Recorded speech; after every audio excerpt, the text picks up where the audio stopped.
आपको ब्राज़ील में थोड़ा टाइम रहे, जापान में आप 8 साल रहे, अपने कॉलेज भी वहाँ से किया, तो आपने बोला कि वहीं पे आपको स्ट्रीट वेयर और इन सब के बारे में नॉलेज हुई और इंटरेस्ट डेवलप हुआ।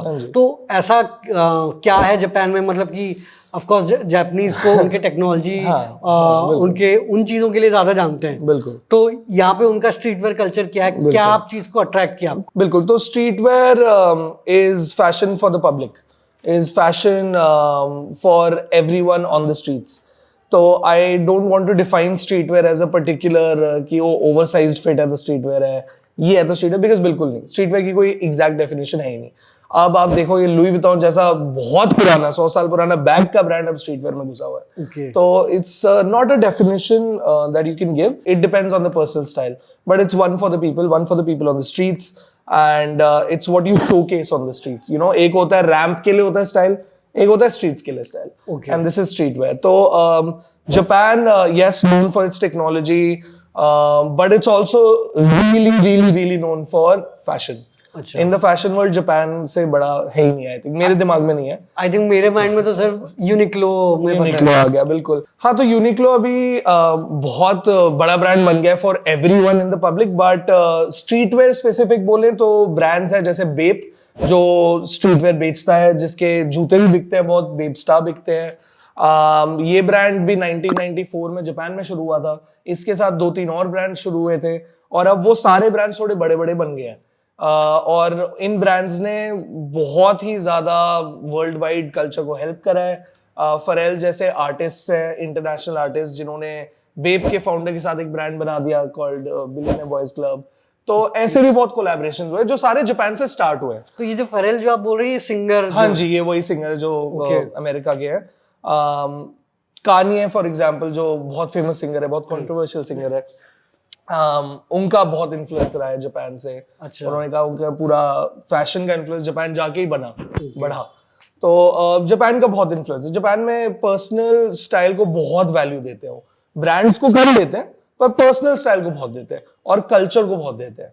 तो हर एक का अपना एक स्टाइल होता है, they don't shy from it, you know, they don't care कि वो क्या बोले, हो गया नहीं। बहुत क्रेजी भी लोग दिखेंगे आपको, टोक्यो में आप चल रहे हो पागलों की तरह ड्रेस भी होंगे, बट जो हमें लग रहा है, बट उनके लिए इट्स फैशन। आई थिंक जो आप बोल रहे हैं कि वो अपने लिए ड्रेसअप होते हैं rather than दूसरों के लिए। अभी जैसे मोस्टली हम जो जितनी नॉलेज है लोगों को अमेरिकन ब्रांड्स की हैं, थोड़े बहुत मे बी यूरोपियन होंगे, बट जापान का दो कंट्री छोटी है, बट वहाँ पे क्रिएटिव लोग बहुत हैं, उनका क्योंकि काफी टाइम से चल रहा है, तो अब वो ब्रांड धीरे धीरे जापान से बाहर आ रही है। बिल्कुल। तो ऐसे कोई, जैसे कि यूनिक्लो तो हम जानते हैं, बट ऐसे कोई और जापानीज ब्रांड्स हैं जो इंडिया में बिकते हैं?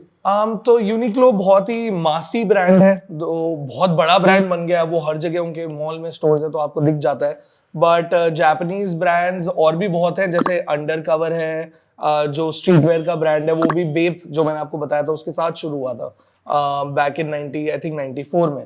और है अनडिफीटेड है, और एडिडास के साथ अब एक ब्रांड आ गया है Y3 योजी यामामोतो, जो बहुत फेमस, जो स्ट्रीट वेयर के गॉडफादर बुलाए जाते हैं, जिन्होंने बहुत ही पहले, जिन्होंने बेप और ये अंडरकवर जो मैंने आपको ब्रांड्स बताए उनकी हेल्प करी है। उन्होंने ही उनको गाइड करा कैसे ब्रांड बनाना है और कैसे मल्टी ब्रांड स्टोर खोलना है। उन्होंने पहले अपना मल्टी ब्रांड स्टोर खोला था 1990s 80s में।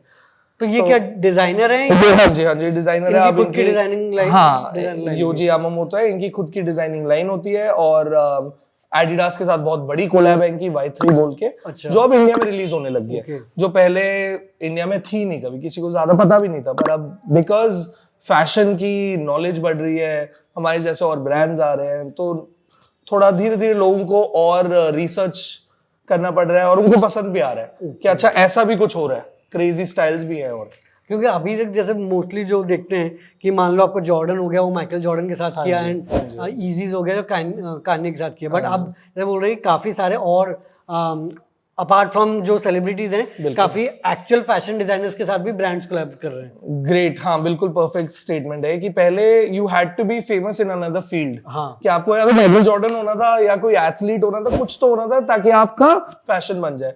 अब जो एक्चुअली लोग पीछे हैं इसके, फैशन जो एक्चुअली ब्रांड बना रहे हैं वो भी फेमस हो रहे हैं। हाँ, जो एक्चुअल समझते हैं जो डिजाइन, वो सब डिजाइन, फिट्स एंड एवरीथिंग जो समझते हैं, जो बना रहे हैं, स्टोरी बना रहे हैं, अब उनका भी बिहाइंड द फेस मतलब बाहर आ रहा है बुंका भी face and they are becoming famous. And ऐसी 2-3 इंटरेस्टिंग चीज आपको जापान में क्या दिखी? ऑफ कोर्स चाहे फैशन हो या एनीथिंग रिलेटेड टू बिजनेस, वो सब जो आपने देखा कि हाँ यार ये तो डिफरेंट है देन फ्रॉम से इंडिया। सबसे पहला था just like I told you that personal style. मतलब मैंने कई ऐसे लोगों को देखा ऐसे कपड़े पहनते हुए या ऐसे जूते पहनते हुए, मेरा लिटरली मन करा कि मैं जाके पूछूं भाई क्या है ये, यू नो इंग्लिश में they do say this, it's a whole thing that what are those.